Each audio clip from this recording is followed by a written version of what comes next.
பூமியின் இயற்கை வளத்தை குலைக்கும் எந்த ஒரு திட்டமும் பெரும் இழப்பில்தான் முடிவடையும் என ஹைட்ரோ கார்பன் திட்டத்திற்கு எதிராக நடிகர் கமல்ஹாசன் கருத்து தெரிவித்துள்ளார்.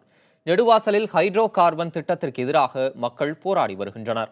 இந்த நிலையில் நெடுவாசல் தொடர்பாக தனது ட்விட்டர் பக்கத்தில் பதிவிட்டுள்ள நடிகர் கமல்ஹாசன், பூமியின் இயற்கை வளத்தையும் ஏழையர் வாழ்வாதாரத்தையும் குலைக்கும் எந்த திட்டமும் தற்போது பெருவருமானம் தந்தாலும் பின்னர் பெரு நஷ்டத்தில்தான் முடியும் என கூறியுள்ளார். இயற்கை மற்றும் ஏழைகளின் வாழ்வாதாரத்தை அழித்து துவங்கும் எந்த நிறுவனத்தின் வெற்றியும் ஒரு மோசமான திட்டம்தான். தமிழ்நாடு மக்கள் விழித்துக் கொள்ள வேண்டும் எனவும் கமல்ஹாசன் பதிவிட்டுள்ளார். தமிழ்நாட்டு மாணவர்கள் அமைதியான வழியில் சென்று தமிழக மக்களுக்காகவும் விவசாயிகளுக்காகவும் குரல் எழுப்புங்கள் என கேட்டுக் கொண்டுள்ளார்.